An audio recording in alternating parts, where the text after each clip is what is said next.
Hi mga Mars! Welcome to our channel. Again, sana abangan niyo yung aming mga live vlogs. And for this afternoon, I'm very excited because andito naman tayo sa another episode of Life Guide. We will talk about how to survive law school. So we have invited my colleague and someone who knows a lot about law. So for this, we've invited Miss Amira Manginsay. She is the Executive Secretary of the San Beda College, Alabang Legal Aid Center, academic year 2018 to 2019. Hello, Mir. Musta na? Hi! Kamusta din? I'm so happy to be here. It's so long na, no? Kailan pa ba tayo last na nagkasama? College days pa. So, gano'n na katagal. Yung sa USC, tapos ako yung yung isa sa mga CSE presidents na lagi niyong ka-interact before, no? Nakakamiss din. Yeah, sobrang nostalgic nun. And that's why we're very excited because from being a CSC president and from Bicol University, now we've seen your progress. That's why we're really excited for this episode because nakita namin kung gaano kaganda, kagaling, and syempre, at some point, naging mahirap din yung journey mo as a law school. That's why, thank you then for accepting our invitation. This wouldn't be possible kung hindi ka nag-yes namin. So, thank you so much, Mir. Ayan. And thank you din. I'm so honored. Thank you. Ayan. And by the way, so before we start, so syempre we're talking about law school. But before we ask you a lot of questions about law school, syempre gusto din namin malaman, what was your motivation sa pag-aaral ng law?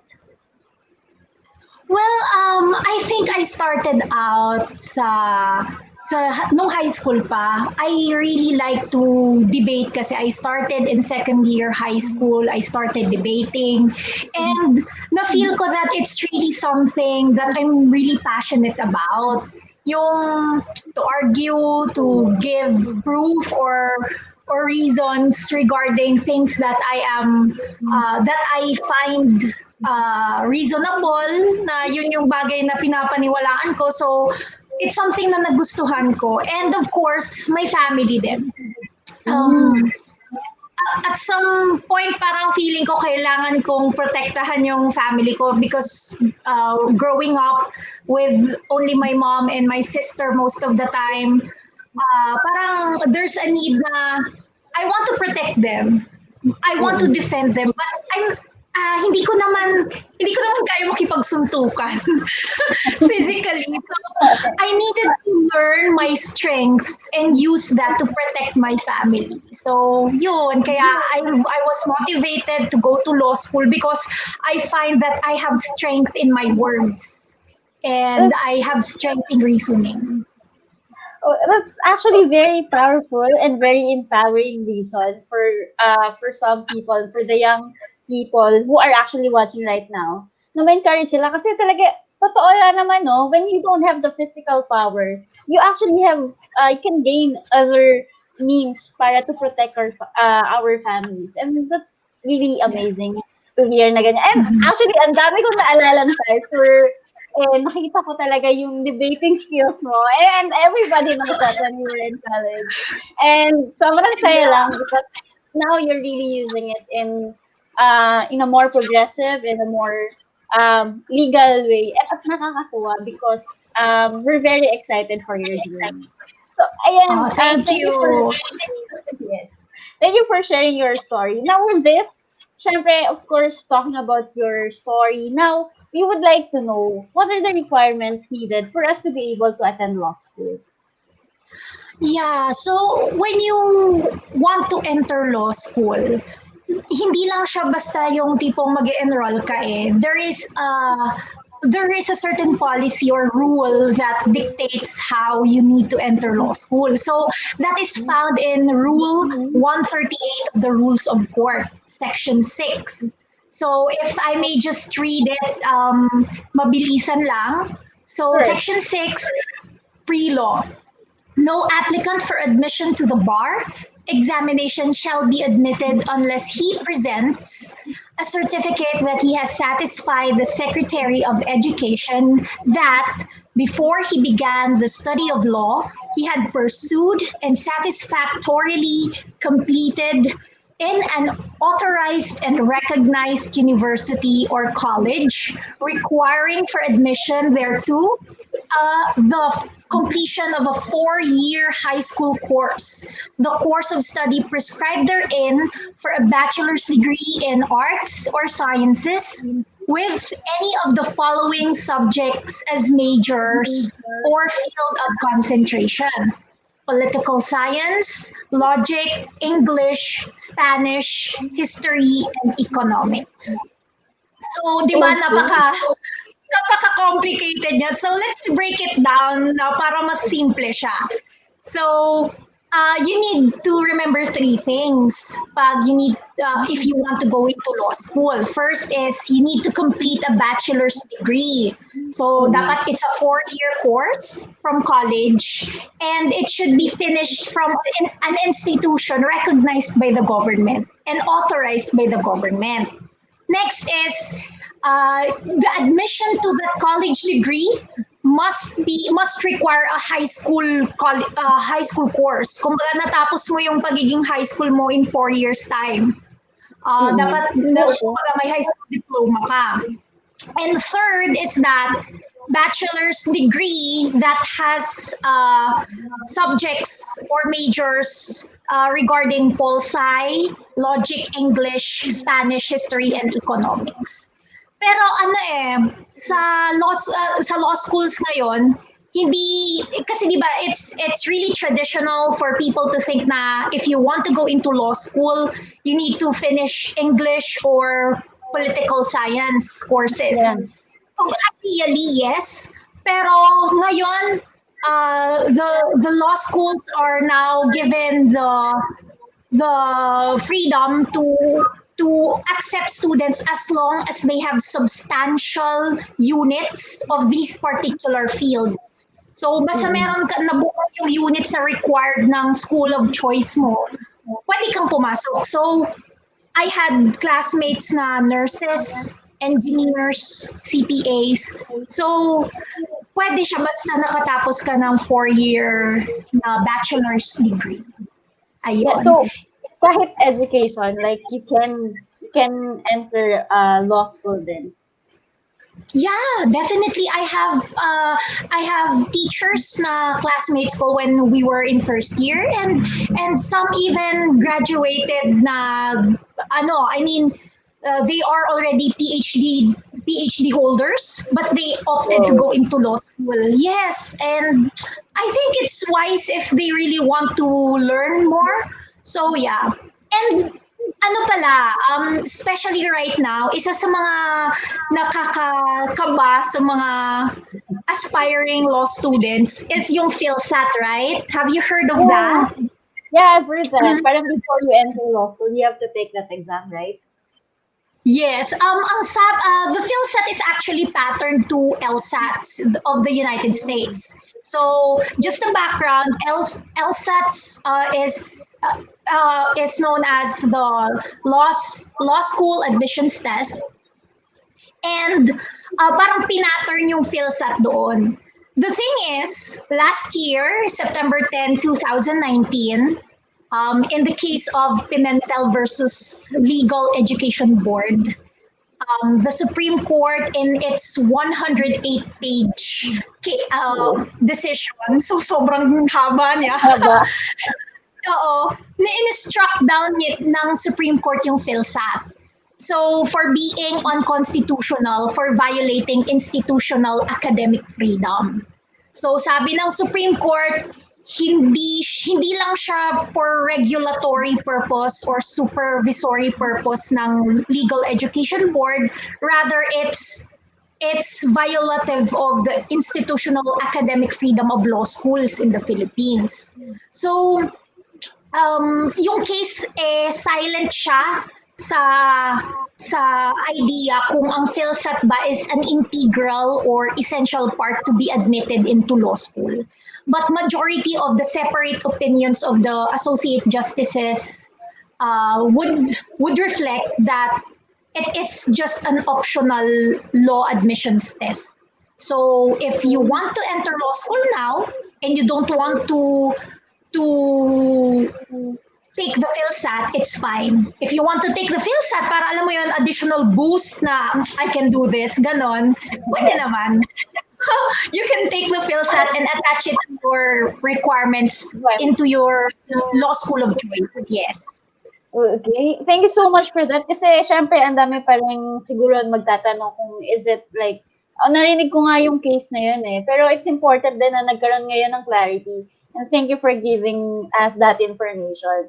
Ngayon, with the Yes. requirements naman, so, kunyari, nakapasok ako sa law school, di ba?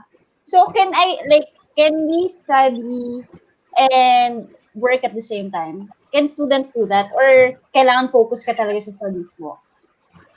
Ang answer ko dyan, qualified. Kung ako tatanungin, pwede, wala namang problema.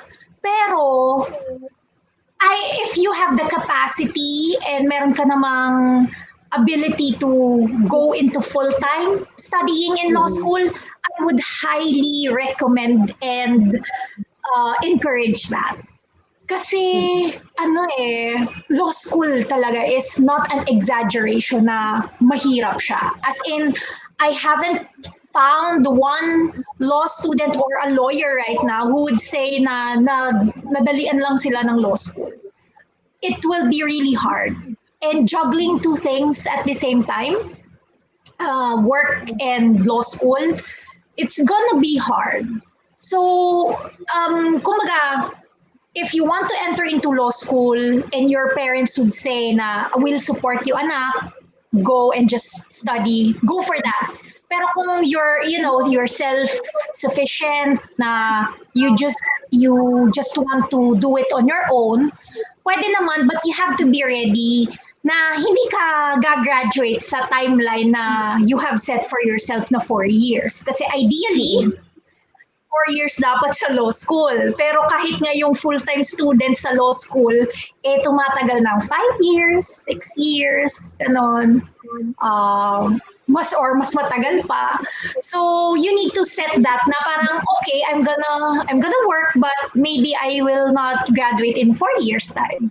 So sobrang galing mo talaga kung natapos mo in 4 years. Pero if working and studying at the same time, it's possible because I know a lot of students who did that, but it's going to be hard or harder.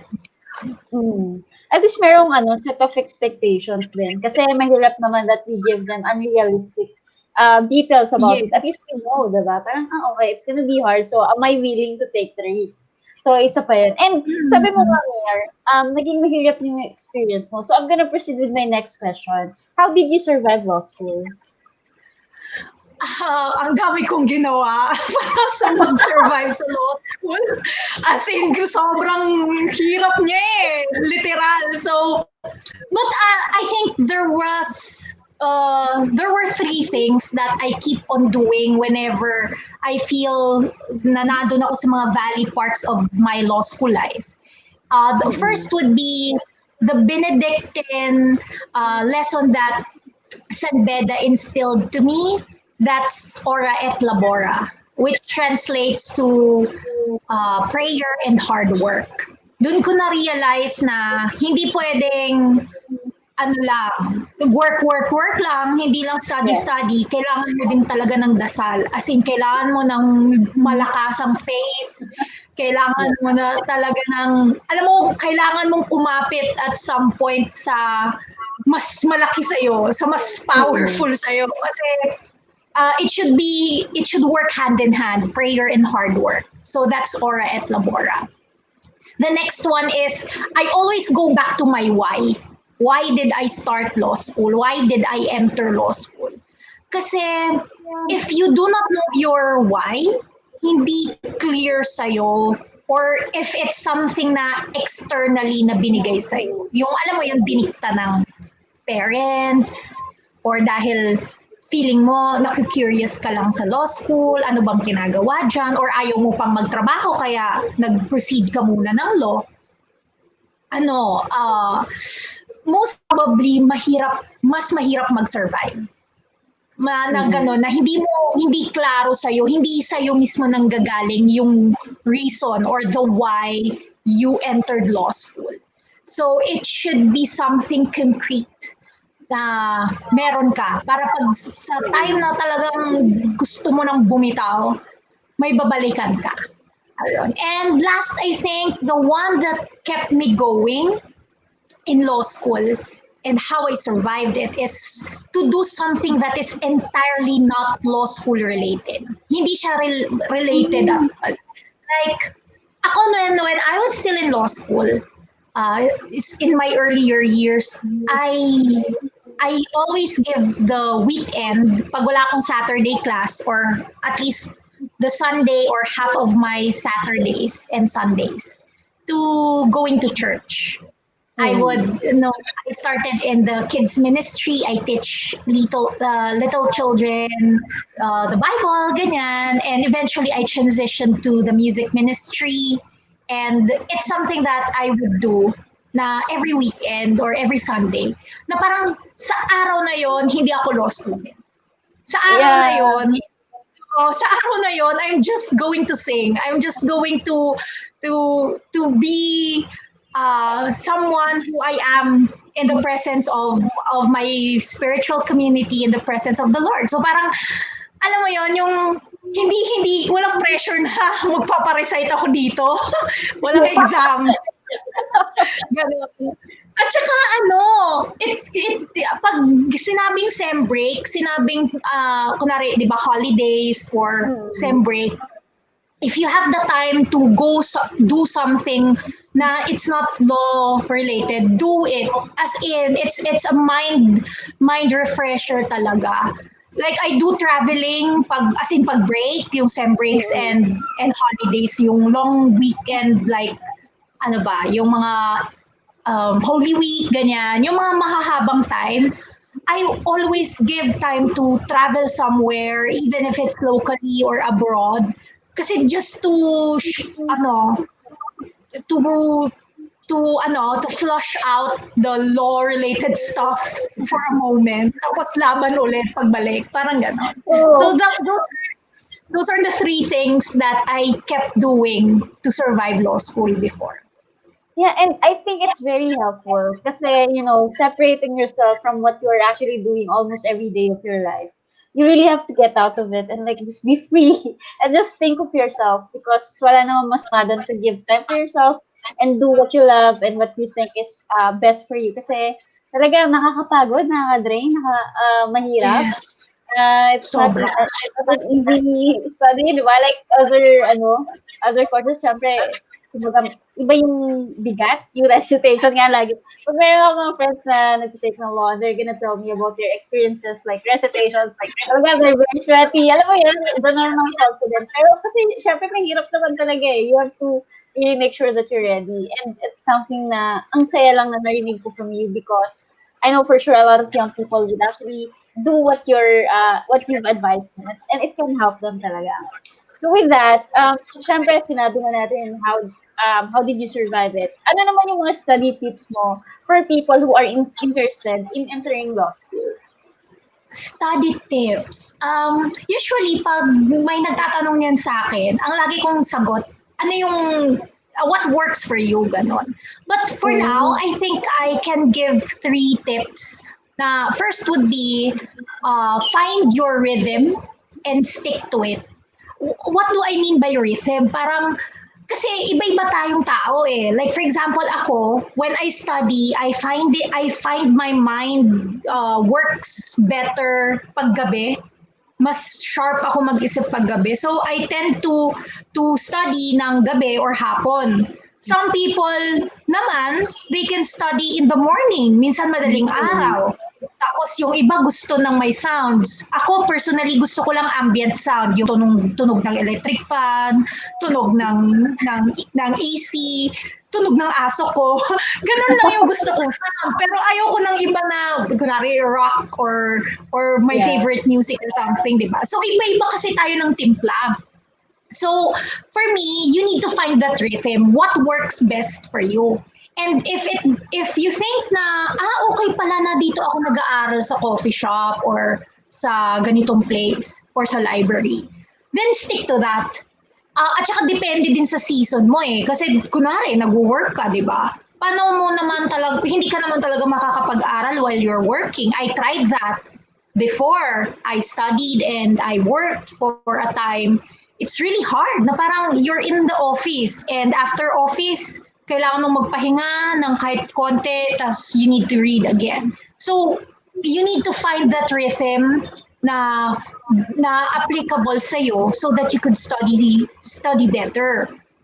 And another is you need to discover how you understand concepts the best way possible.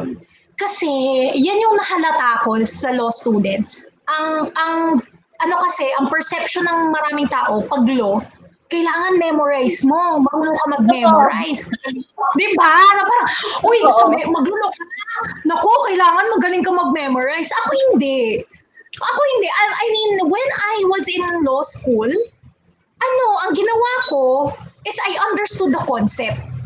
And when I understood the concept, I know it by heart na kahit hindi ko siya ma-verbatim na word for word as how the law would define it, at least naintindihan ko siya. So ako, I do that. Like for example, if I'm trying to recall the damages according to the civil code, may mnemonics ako like mental, that's moral, exemplary, nominal, temperate, actual, liquidated damages. So Yes. from that, I can already define it. Parang ganon. Yung ibang tao, kaya talaga nilang mag-memorize and they understand it. Ako hindi. Parang if I memorize it, kinabukasan, hindi ko na siya naintindihan. So, kailangan malaman mo o ma-discover mo kung paano ka or paano mo naiintindihan yung concepts. Kasi ako, I'd rather understand it, explain it to myself na, ganito pala siya. And state it in the most, in the simplest way possible that I can. Tapos magigets ko na siya. Yung iba naman, they have a different style. So, you need to discover that. Hindi pwede na sabihan kita na dapat mag-memorize ka. Hindi eh. Depende Oo. pag sa prof. Prof gusto talaga verbatim yon. Mapipilitan kang mag-memorize. Pero pag hindi naman, you can just do it na you can just do whatever works for you or what is your way of understanding things. I have friends kasi before in law school na mas naintindihan nila pag dinodrawing nila, pag may flow charts. Okay, Oh, and some do not want to read the codals, yung maliit namin yan na book para namin siyang Bible na lahat ng laws na ando nakasulat. Some do not want to read that. They do the audio codals. Pinapakinggan nila. Mas nag-retain sa kanila. So, depende talaga yung way of understanding things for you. Ayun. And lastly, of course, take breaks. It's really important to protect your mental health. Kasi ako I am just going to state it candidly and straightforward na in law school, ang puhunan mo, utak. So, pag hindi mo inalagaan yung mental faculties mo, ang vulnerable mo for mental health issues.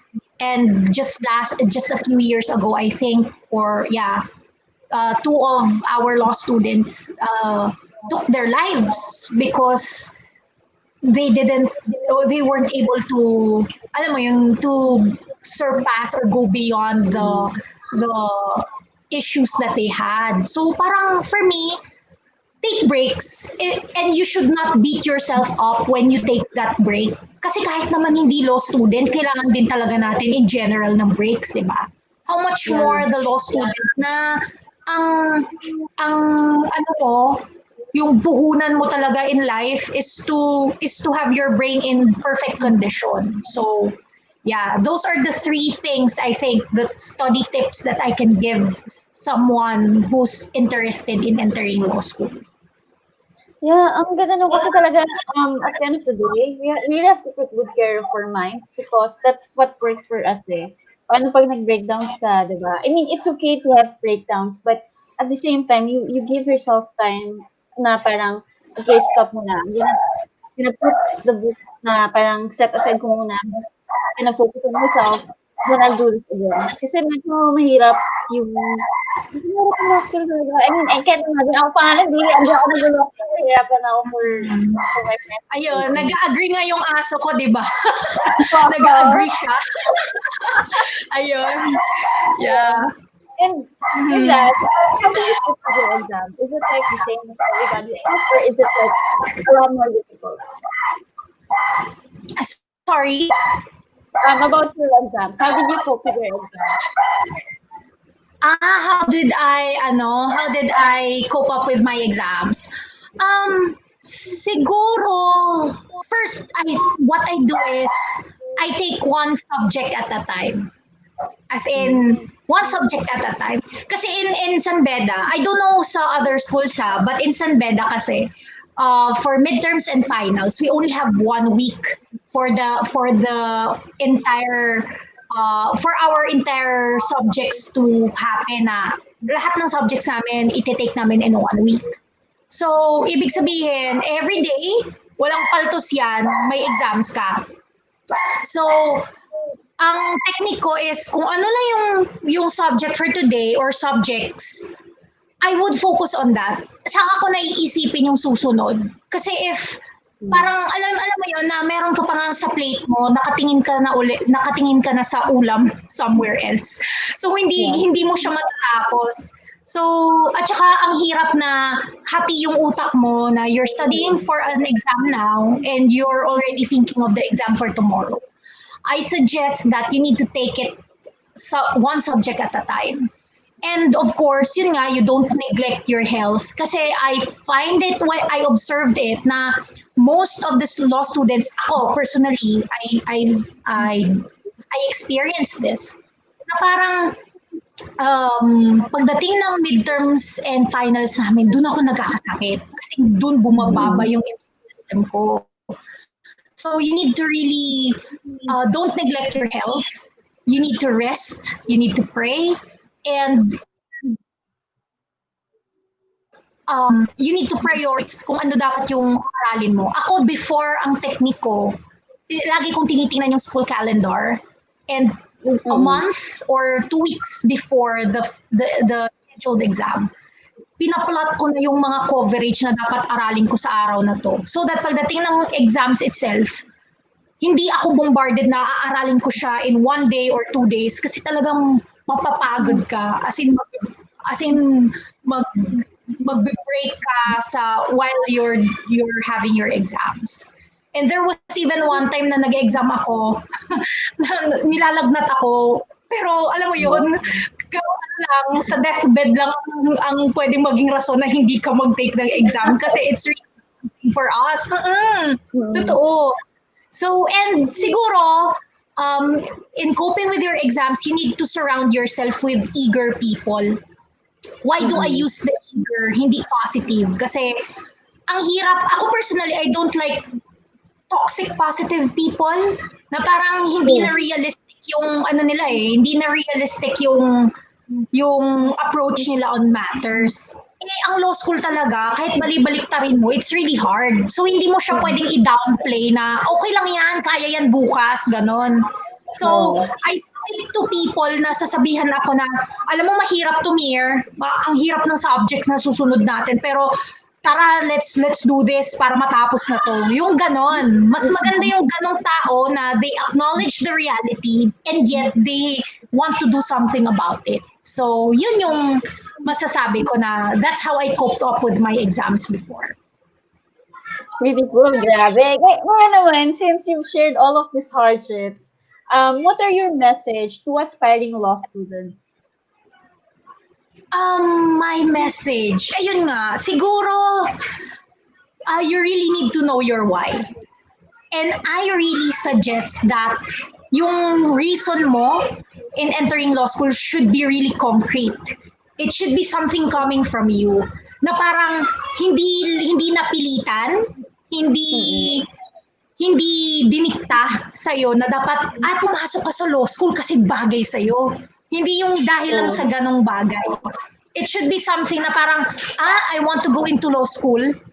I want to go into law school para ano, para uh, para sa akin, it's a childhood dream, pwedeng ganon. You want to become the Secretary of Education or Justice or Secretary of Justice, mga ganon.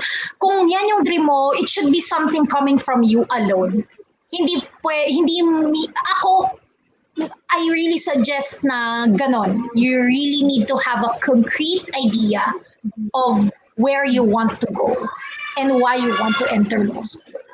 And of course, another message would be, do not attach or anchor your identity to law school or being a law student. There is life outside of law school, and you are more precious than just being a law school student, parang ganon. Kasi my ako personally, I admit this, especially when I was in my earlier years in San Beda. Parang feeling ko ang napakagaling ko kasi law student ako. So I always use the law student card na, excuse me, law student ako, I know that. Parang ganon. Pero hindi lang dapat yun yung identity mo. Kumbaga, being a law student, being someone who knows the law, or even being maybe a future lawyer or a lawyer right now, that is just one aspect of your life. It's not entirely you. Kumbaga, you still are a daughter or a son to your parents. You still are a friend to your friends, diba? So, a law student or being in law school is just part of your identity, but it's not your identity. You're more precious than that. Parang ganon. And lastly, of course, is that you do your best. Prepare day by day. Well, in law school, sa law school kasi you can never be, hindi ka talaga pwede maging prepared. Kahit nagbasa ka every day, as in, nagbasa ka for the entire day, you prepared for your subject, for your recitations, for your exams. At some point, talagang may magpop-up na question sa law school or sa recitations ng hindi mo talaga alam. As in, yung tipo, you will be caught off guard. So, in law school, it is the time or it is the place where you will understand na no matter how much you prepare, you will end up underprepared or not prepared at all. So, but nevertheless, you need to do your best. You need to prepare pa rin day by day. Kasi mas maganda na may ginawa ka, nagbasa ka, kaysa naman sa wala. So, I think that is what aspiring law students should understand as early as now. Ayun. They need to prepare for that. Thank you so much, Mir. Grabe, kahit ako mismo na ang dami kong realizations from this. And I'll gladly share this to all the people that I know who aspire to become a law student in the near future. And thank you for sharing all of that kasi for sure hindi lang siya parang encouragement, but you shared to us yung reality of law school and ano ba yung dapat namin paghandaan if ever we pursue this diba, this kind of study. So yeah, thank you so much. And before we end here, what I know is you have this book that you recently wrote, and can you please share with us kung ano yung book na yan? Well, that book is actually a compilation of everything that I wrote along the way. So kasi isa sa mga bagay na not law school related na ginagawa ko before is to write. I love to write. And then for some reason it just the opportunity of writing the book is presented to me. So ginawa ko siya. And lahat ng mga nilagay ko doon is actually the experience that I can gather or what I felt about after a long day sa sa law school, ganon. So it's really it's para siyang yung real time feelings nung time na sinusulat ko siya nung nasa law school ako. So um my book is an encouragement. It's more inspirational. I dedicate it to the Lord kasi my friends know that aside from being passionate in law school and about law, I'm also passionate about my Jesus. So parang I attend a Christian church. So that's what my book is about. But it's also something na I think law students can relate to. Kasi sinulat ko siya while I was in law school. So ganon. Yeah, so it's actually published by an international publisher, Canada based, and it's available in Amazon and in the publisher's website, Kyoto. Ayun, so I am praying that it's going to help a lot of people in the years to come. And I'm also praying for my next book. And baka sa susunod law books na din yung isusunod ko. Kung I can't pag-book wait. diba? Ayun, yeah.